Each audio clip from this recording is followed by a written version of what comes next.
sebagai nubuat untuk Nabi Muhammad. Mereka percaya yang disebut dengan penghibur ataupun penolong pada ayat di atas adalah Nabi Muhammad. Tidak ada nubuat di dalam Alkitab, Bapak Ibu. Demikianlah beberapa ayat yang sering dikutip pakar Islam sebagai nubuat kedatangan Nabi Muhammad. Faktanya tidak satupun ayat tersebut berbicara tentang Nabi Muhammad. Hal inilah salah satu alasan mengapa orang Kristen tidak mengakui Muhammad sebagai Nabi yang diutus Tuhan. Dengan demikian, pertanyaan dan pernyataan saudara kita mengenai nubuat tentang Nabi Muhammad di Alkitab terjawab bahwa nabinya umat Islam tidak pernah dinubuatkan dalam kitab-kitab terdahulu.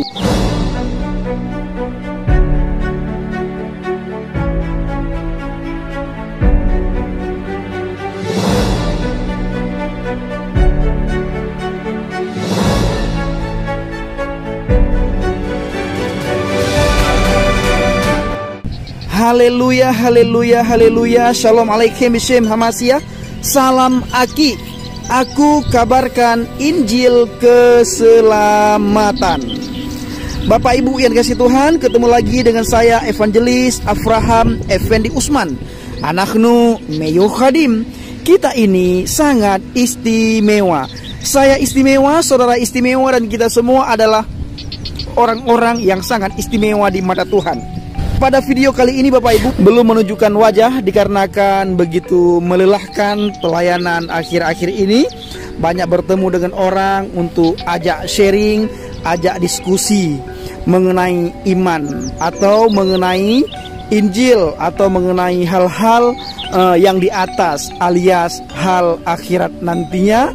Setelah kita mengalami kematian, kemana kita pergi, di mana tempat kita, di mana kita berada. Nah, Bapak Ibu yang dikasihi Tuhan dan yang saya kasihi, pada kesempatan video kali ini saya kasih judul, siapakah yang menubuatkan Nabi Muhammad menjadi Nabi? Nubuat secara bahasa berhubungan dengan kenabian. Satu nubuatan menyatakan informasi ataupun berita tentang kejadian-kejadian di masa datang atau kejadian yang akan datang.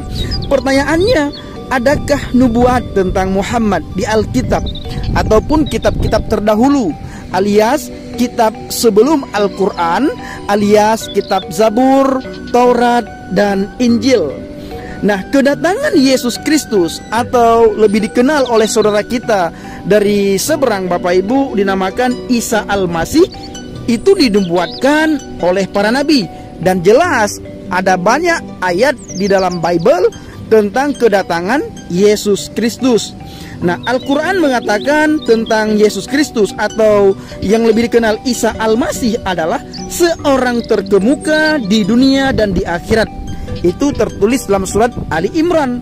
Perhatikanlah Bapak Ibu, perhatikan baik-baik. Nubuat yang disampaikan Nabi Yesaya 500 tahun sebelum Yesus Kristus datang ke dunia. Di dalam Yesaya 7 ayat 14, begini bunyi firman Tuhan, sebab itu Tuhan sendiri akan memberikan kepadamu sebuah tanda. Lihatlah, perawan itu akan mengandung dan akan melahirkan seorang putra, dan dia akan memanggil namanya Immanuel. Dalam Injil mencatat Bapak Ibu, dalam Injil tercatat, dalam Injil tertulis bahwa melalui malaikat Tuhan memberi Yesus Kristus nama Immanuel, yang artinya Tuhan beserta kita atau Tuhan di dalam kita. Siapa yang menubuatkan kedatangan Nabi Muhammad? Nah, pertanyaan selanjutnya Bapak Ibu, siapakah yang menubuatkan kedatangan Nabi Muhammad Sallallahu Alaihi Wasallam? Saudara kita dari seberang percaya Nabi Muhammad adalah Nabi akhir zaman. Dia juga dikenal sebagai penutup nabi-nabi sebelumnya. Sayangnya Bapak Ibu, tidak satupun ayat Alkitab yang berbicara tentang hal itu.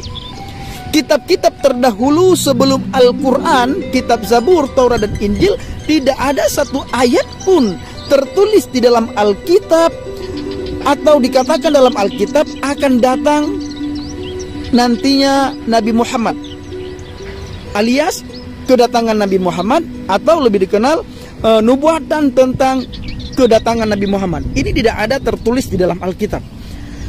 Nah, Bapak Ibu yang dikasihi Tuhan, saudara kita dari seberang percaya Nabi akhir zaman. Dia juga dikenal sebagai penutup nabi-nabi sebelumnya. Tapi sayangnya tidak ada satu ayat pun yang berbicara tentang hal itu. Memang Bapak Ibu, pakar Islam ingin meneguhkan iman mereka akan kenabian tentang Nabi Muhammad SAW. Mereka berusaha untuk mencari ayat-ayat di Alkitab yang dapat diklaim sebagai nubuat kedatangan Nabi Muhammad. Namun tidak satupun ayat-ayat tersebut yang mengarah ke sana.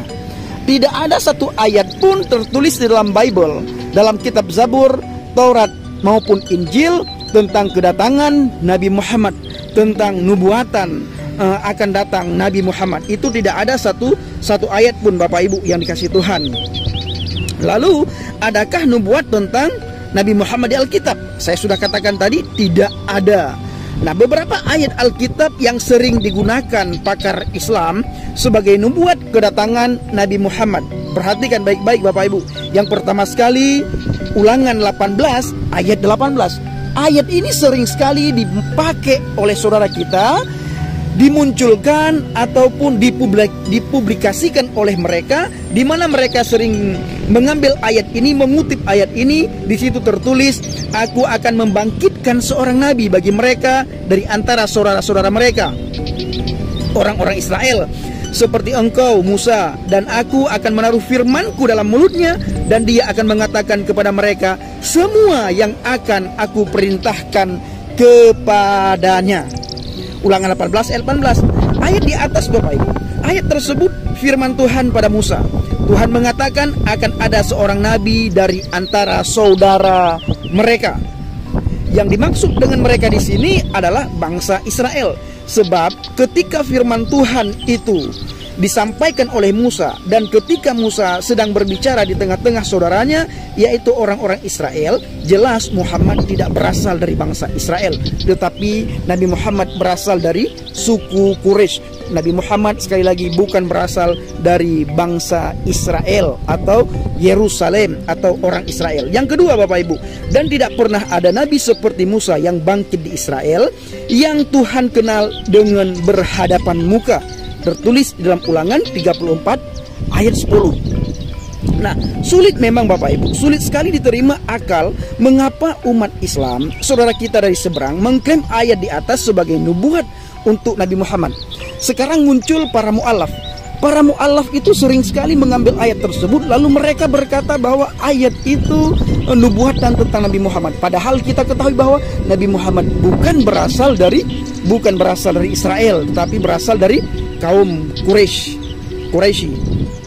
Nah, Bapak Ibu yang dikasihi Tuhan, jelas-jelas ayat tersebut tidak ada sedikit pun menyinggung tentang kedatangan Nabi Muhammad. Yang ketiga, dan kitab itu diberikan kepada orang yang tidak mengetahui kitab, dengan mengatakan, aku mohon bacalah ini, dan dia berkata, aku tidak mengetahui kitab.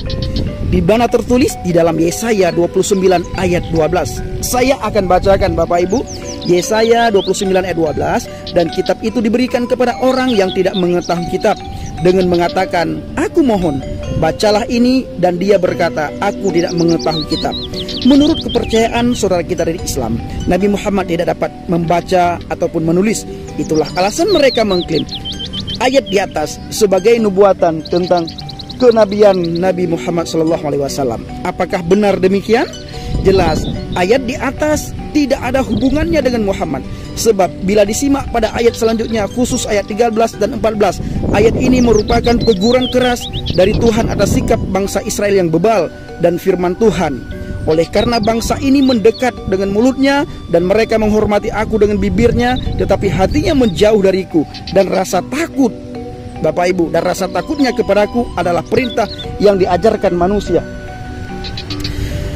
Nah, Bapak Ibu yang dikasihi Tuhan, di dalam Yesaya 29 ayat 14, karena itu lihatlah, aku akan terus membuat keajaiban pada bangsa ini dengan membuat keajaiban demi keajaiban, tetapi hikmat orang-orang berhikmatnya akan musnah, dan pengertian orang-orang berpengertian akan tersembunyi.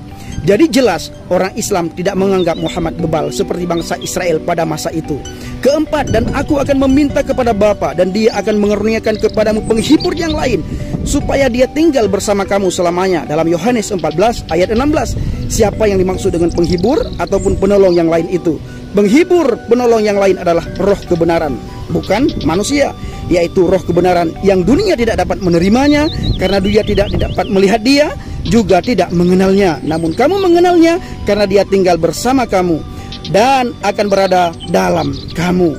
Bapak Ibu dikasihi Tuhan, lebih lanjut dikatakan dunia tidak melihat dia. Memang sebab penghibur ataupun penolong itu wujudnya adalah roh. Sayangnya, saudara kita masih sering menggunakan ayat di atas sebagai nubuat untuk Nabi Muhammad. Mereka percaya yang disebut dengan penghibur ataupun penolong pada ayat di atas adalah Nabi Muhammad. Tidak ada nubuat di dalam Alkitab, Bapak Ibu. Demikianlah beberapa ayat yang sering dikutip pakar Islam sebagai nubuat kedatangan Nabi Muhammad. Faktanya tidak satupun ayat tersebut berbicara tentang Nabi Muhammad. Hal inilah salah satu alasan mengapa orang Kristen tidak mengakui Muhammad sebagai Nabi yang diutus Tuhan. Dengan demikian, pertanyaan dan pernyataan saudara kita mengenai nubuat tentang Nabi Muhammad di Alkitab terjawab bahwa nabinya umat Islam tidak pernah dinubuatkan dalam kitab-kitab terdahulu. Selain itu juga terdapat beberapa ajaran Nabi Muhammad yang bertentangan dengan firman Tuhan dalam Torah ataupun Injil. Contohnya seperti syahadat, naik haji dan lain-lain. Pengikut Yesus Kristus tidak butuh nabi lain. Alasan utama pengikut Yesus Kristus, Bapak Ibu yang dikasihi Tuhan, tidak menerima Nabi Muhammad sebagai nabi karena umat Kristen tidak membutuhkan nabi lain. Mengapa? Sebab umat Kristen telah menerima jaminan keselamatan dari Yesus Kristus. Bagi umat Kristen tidak ada keraguan-raguan tentang keselamatan dan hidup kekal di surga. Bapak Ibu yang dikasihi Tuhan, renungkanlah janji indah Yesus Kristus. Di rumah Bapakku ada banyak tempat tinggal, dan jika tidak telah aku katakan kepadamu, aku pergi untuk menyediakan tempat bagimu. Yohanes 14 ayat 2. Terima kasih Bapak Ibu kasih Tuhan. Inilah siraman singkat dari saya. Doakan terus agar saya diberikan kesehatan, kekuatan oleh Tuhan, agar banyak menjangkau jiwa, banyak orang bertemu, kita bisa sharing mengenai iman, mengenai Alkitab, mengenai Bible, mengenai kehidupan yang kekal. Terima kasih Bapak Ibu dikasihi Tuhan. Shalom alaikum bismillahirrahmanirrahim. Salam Aki. Aku kabarkan Injil keselamatan. Bapak Yahweh memberkati kita semuanya. Haleluya. Amin. Shalom.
Thank you.